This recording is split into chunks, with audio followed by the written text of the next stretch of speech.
예, 오늘 이제 마지막 시간이죠. 지금 큰 5단원에서 마지막 시간입니다. 바로, 교과서, 중학교 3학년 교과서에서는 지금은 빠져있는 바로 혈액형 부분.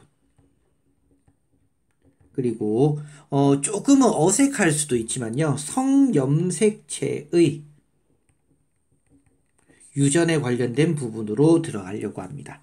이 두 가지는요, 지금 현재 중학교 3학년 교육과정에서 지금 빠져 있습니다. 작년까지만 해도 있었거든요. 그런데 지금 빠졌는데, 그렇게 어려운 부분은 아니지만, 이 역시 유전에서는 굉장히 조금 중요하고요. 파트의 비중이 굉장히 큰 편입니다. 그래서 공부를 할 때는요, 함께 해두면 굉장히 좀 좋을 거라 저는 생각을 좀 해보고 있습니다. 자, 그럼 혈액형부터 한번 들어가 보도록 할게요. 자, 혈액형입니다. 자, 혈액형은 여러분들이 너무나 잘 알다시피 A형이 있고요, B형이 있고요. 그리고 O형이 있고 A, B형이 있을 겁니다. 자, 혈액형이 이렇게 나누어지는 거는요. 이제 혈액형을 나누는 기준들이 원래는 여러 가지들이 많아요. 여러분들이 뭐 들어본 것 중에 RH 플러스나 RH 마이너스 혈액형도 있고요. 우리가 일반적으로 쓰는 ABO식 혈액형이 있는데요. 자, 이때 ABO식 혈액형 같은 경우는요. 이렇게 생각하시면 굉장히 좋습니다. 얘는요. 중간 유전이에요. 중간 유전이라는 거 혹시 조금 기억나시나 모르겠어요. 중간 유전은요, 우성이 확실하지 않은 경우 두 가지가 있을 때 두 개가 모두 다 발현된다라고 했죠. 자, 혈액형은요, 조금 어려운 얘기인데, 우리 보통 A형하고 B형하고요, 수혈이 가능합니까? 불가능합니까? 불가능하죠. 피가 응고된다라고 얘기를 해요. 이유는요, 자, 우리 혈액에는요, 항원이라는 게 있고 항체라는 게 존재합니다. 이때 항원은요, A라는 종류가 있고요, B라는 종류가 있고요, 항체는요, 알파라는 게 있고 베타라는 게 있어요. 이때 A와 알파가 만나면 뭐 하냐면요, 혈액이 굳습니다. 예를 들면 B와 베타가 만나도 굳는 거예요. 그런데 A와 베타가 있으면 어떻게 될까요? 굳지 않습니다. 그러면 예를 들면 어떤 사람이 A라는 항원을 가지고 있다면 항체는 알파는 있으면 될까요? 안 될까요? 안 되더라 이거예요. 이해가 되시죠? 이때 어떤 사람은요. 자, A라는 혈액형을 가진 사람은 뭐냐면요. 항원은 A고요. 항체는요. 베타, 베타 또는 항체가 없는 경우도 물론 있습니다. 아무튼 이런 식으로 나누어진데 이거는 조금 더 난이도가 올라가긴 해요. 난이도가 좀 올라갑니다. 그냥 이런 게 있구나 정도만 기억하세요. 이런 게 있구나. 그래서 피가 굳는구나 라고 생각을 하시면 됩니다. 그러니까 예를 들면 A형이라는 사람은요. A형은요. A와 베타가 있어요. 예를 들면 A와 베타. B형인 사람은 혈액형 B형은요. B와 알파가 있어요. 그런데 B형인 사람이요. 혈액형 P를 수혈하게 되면 뭐가 있죠, 지금? 알파가 있죠. 이 알파가 A와 만나서 혈액이 굳어버리는 거예요. 그렇기 때문에 수혈을 할 때는 굉장히 유의를 해야 되더라 이겁니다.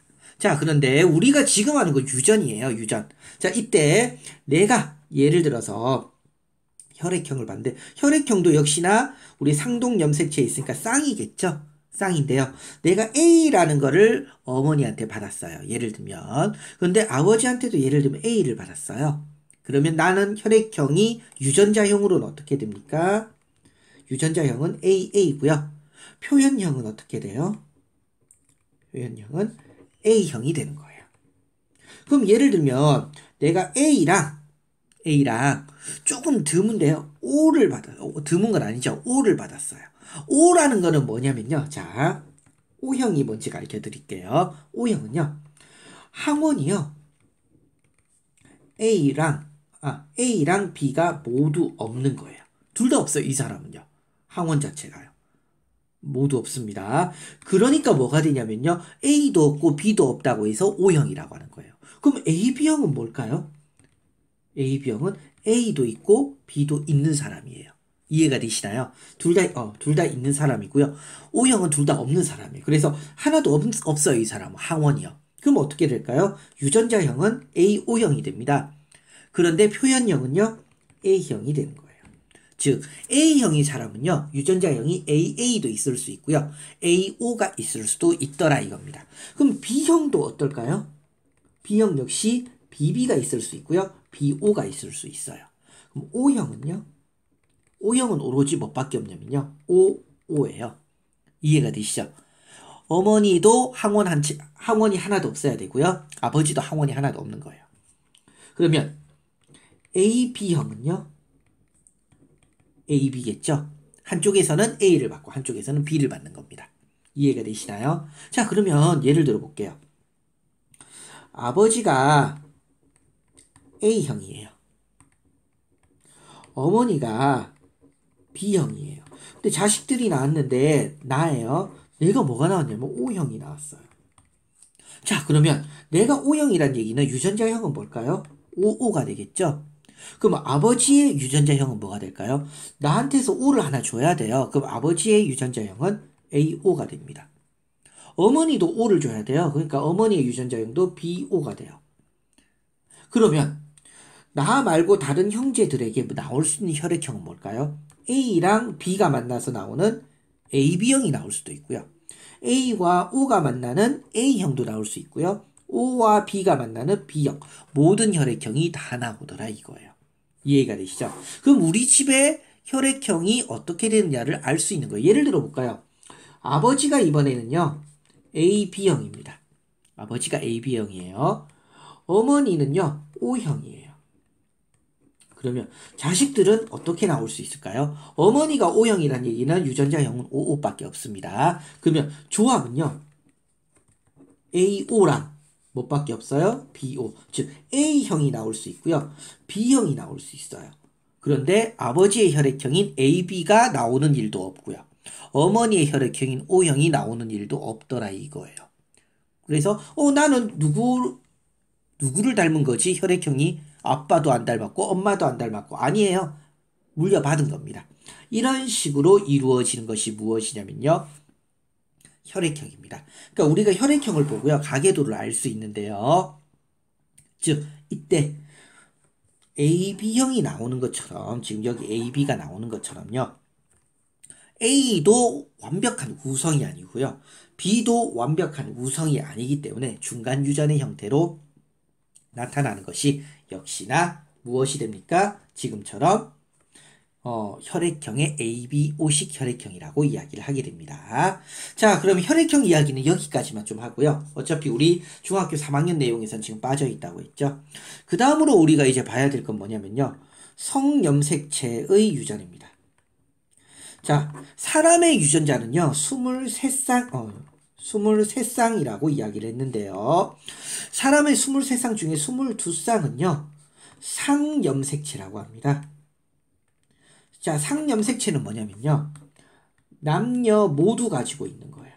남녀 모두. 그러니까 지금까지 우리가 가계도를 통해서 한 거는요. 모두 다 상염색체입니다. 근데 한 쌍이 있죠.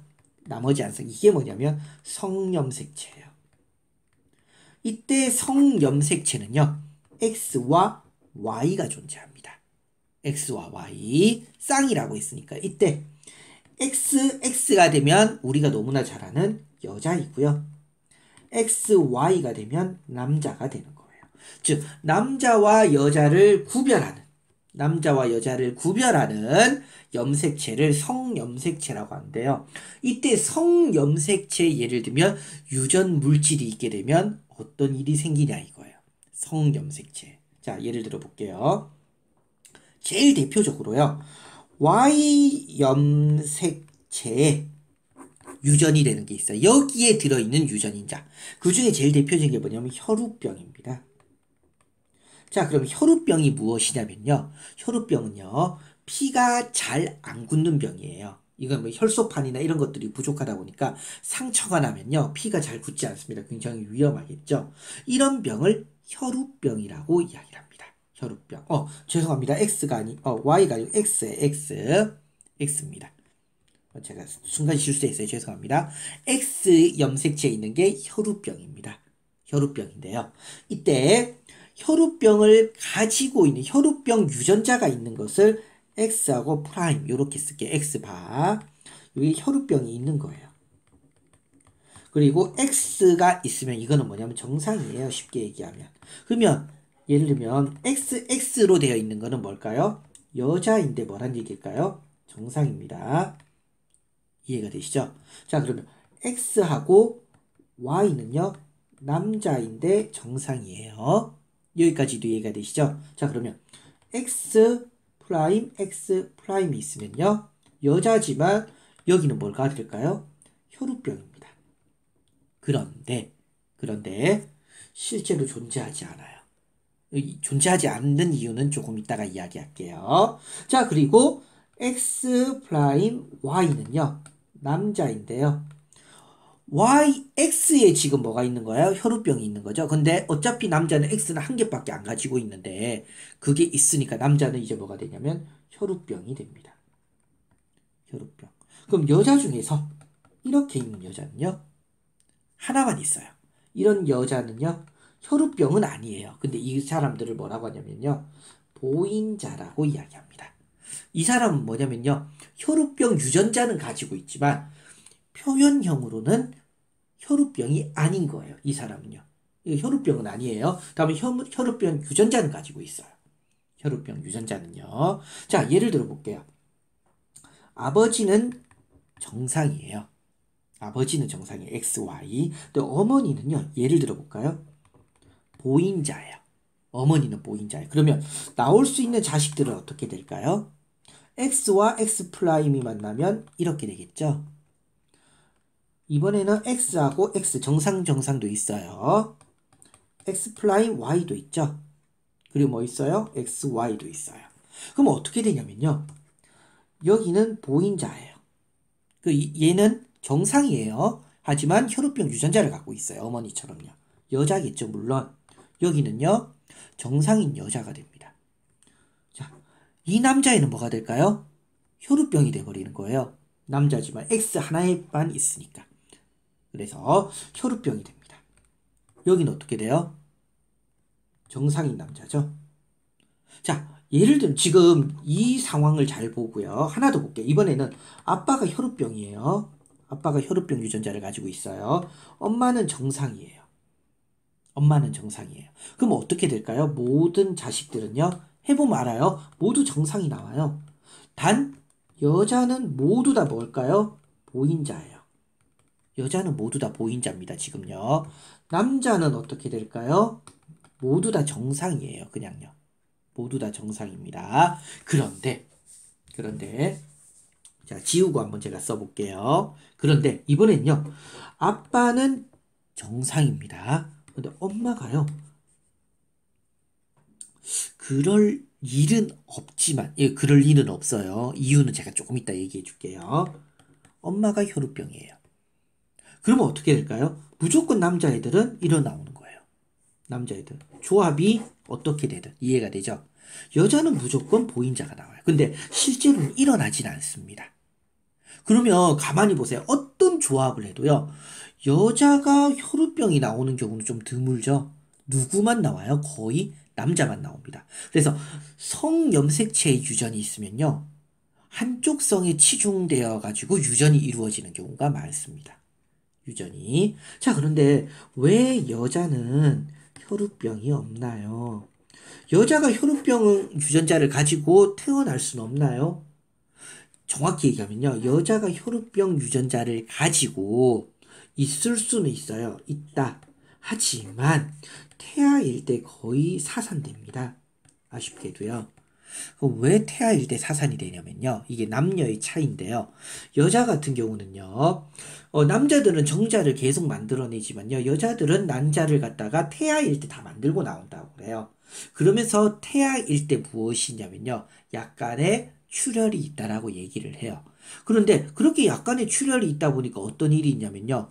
여자가 혈우병 유전자를 가지고 있는데 태아일 때 이미 약간의 출혈이 있다 보니까 그 출혈이 멎어요, 안 멎어요? 안 멎더라 이거예요. 그래서 사산되는 경우가 굉장히 많습니다. 거의 대부분이요. 그래서 여자가 혈우병인 경우는 없어요. 혈우병은요, 무조건 남자에게만 나타납니다. 그래서요, 남자에게만요. 여자는요, 보인자, 가지고 있는 사람은 있어요. 하지만 실제로 혈우병이 있는 여자들은 굉장히 드물더라 이겁니다. 그래서 참고적으로 성염색체에 되면 이런 일들이 있구나라는 거를 좀 참고하시면 좋을 것 같아요. 자, 이제 마지막 하나를 얘기를 해볼게요. 자, 우리가 성염색체가 지금 X하고 Y가 있다고 했죠? X, Y. 자, 그런데 만약에 남자의 경우 볼게요. 남자의 경우 우리 뭐를 배웠냐? 감수분열을 배웠어요. 감수분열. 감수분열은요, 2n이 n이 되는 거고요. 한 개의 모세포에서 4개의 딸세포가 나온다고 했습니다. 그런데 얘네들이 잘 나눠지면 좋겠는데요. 정말 잘못하면요, 한쪽으로 몰리는 경우가 생겨요. 자, 예를 들면 이거죠.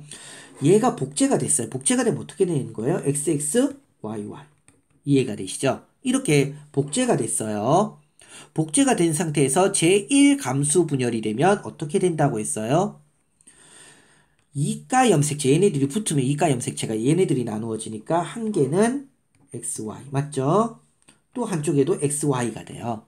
그리고는 얘네들이 또다시 나눠지면 하나는 XY, 또 하나는 X, 하나는 Y. 그래서 이제 4개의 정자가 생기더라 이거예요. 그런데 이렇게 나누어지는 과정에서요, 한쪽으로 다 몰려버리는 경우가 생기는 거예요. 그럼 어떻게 되냐면요, 여기에는 X가 있는데요, 여기는 XY가 있을 수도 있어요. 정자가. 여기에는요, 예를 들면 정상적으로 있을 수도 있고요. 그러면 난자 같은 경우도 어떻게 될까요? 난자 같은 경우는요, XX가 있을 수도 있고요. X가 있을 수도 있고요. 또는 아무것도 없는 거.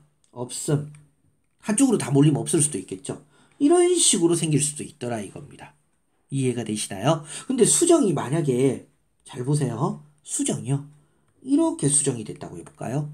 그럼 어떻게 될까요? 선생님, 이렇게 수정 안 되는 거 아니에요? 수정될 수 있어요. 그럼 어떻게 되냐면, 이 사람은요, 염색체가 XXY가 되는 거예요. 또는, 얘랑 없는 게 되면요, 그냥 Y만 가진 사람이 나올 수도 있어요. X만 있는 사람이 있을 수도 있고요. 이해가 되시나요? 이런 식으로 약간의 염색체 이상이 생길 수가 있는데요. 성염색체에 문제가 생기는 경우입니다. 성염색체에 문제가 생기는 경우. 그래서 예를 들면요. 예를 들면 자, 이런 사람들은 색깔을 좀 달리 해볼까요? 이 사람들은요, 겉보기에는 Y가 있기 때문에 뭘로 보일까요? 남자로 보여요. 겉보기에는요. 그런데 X가 하나 더 많죠. 그러다 보니까 여성 호르몬이 많이 나와가지고요, 여성화처럼 보입니다. 그래서 가슴이 좀 나온다든지 목소리가 가늘다든지 그런 경우들이 생겨요. 예를 들면 이 사람 같은 경우는 뭘까요? Y만 있네요. 그 Y만 있는 경우는 일단 남자예요. 그런데 여성 호르몬이 전혀 없다는 얘기겠죠. 자, 이 사람 같은 경우는 제가 지웠네요. X인 사람은 뭘까요? 겉으로는 뭘까요? 겉으로는 여자예요. 근데 여성 호르몬이 원래는 XX 2개가 있어야 되는데 하나밖에 없으니까 호르몬이 적게 나오겠죠. 그래서 어떻게 되냐면요, 이 사람들은요, 여성이지만요, 좀 골격이 굵다든지 목소리가 굵다든지 이런 일들이 있고요. 그 이외에도 여러 가지 지체 장애들이 생길 수도 있습니다. 그러다 보니까 이런 사람들이요, 이제 쉽게 얘기하면 감수 분열이 일어나면서 문제가 생기는 경우들이 제법 많습니다. 그래서 좀 아쉽지만 이런 경우들도 있더라. 참고를 해주시고요. 예를 들면 이런 X만 있는 사람들의 유전자형은 우리가 보통 XO라고 이야기를 많이 합니다. 없다라는 표시에서요. 그래서 저희 학교에서도 학생 한 명이 질문했는데요. 선생님, XO는 뭘까요? XX는 여자인 거 알겠고 XY는 남자인 거 알겠는데 XO는 뭡니까? 이런데요. 바로 이걸 얘기하는 거예요. X만 있는 사람. 없다라는 걸 표시해 주는 겁니다. 자, 여기까지 해서요, 이제 5단원 전체 내용을 모두 다 끝을 낸 겁니다. 제가 추가적으로 수업한 게 중간 유전을 한번 수업을 했고요. 방금 얘기한 AB50과 성염색체에 대한 부분을 수업을 했는데요. 공부를 하는데 조금 도움이 되셨으면 하는 바람에서 제가 추가 수업을 한 겁니다. 참고하시고요. 다음 시간부터는 이제 6단원으로 들어가도록 하겠습니다. 오늘 수업 내용은 여기까지입니다.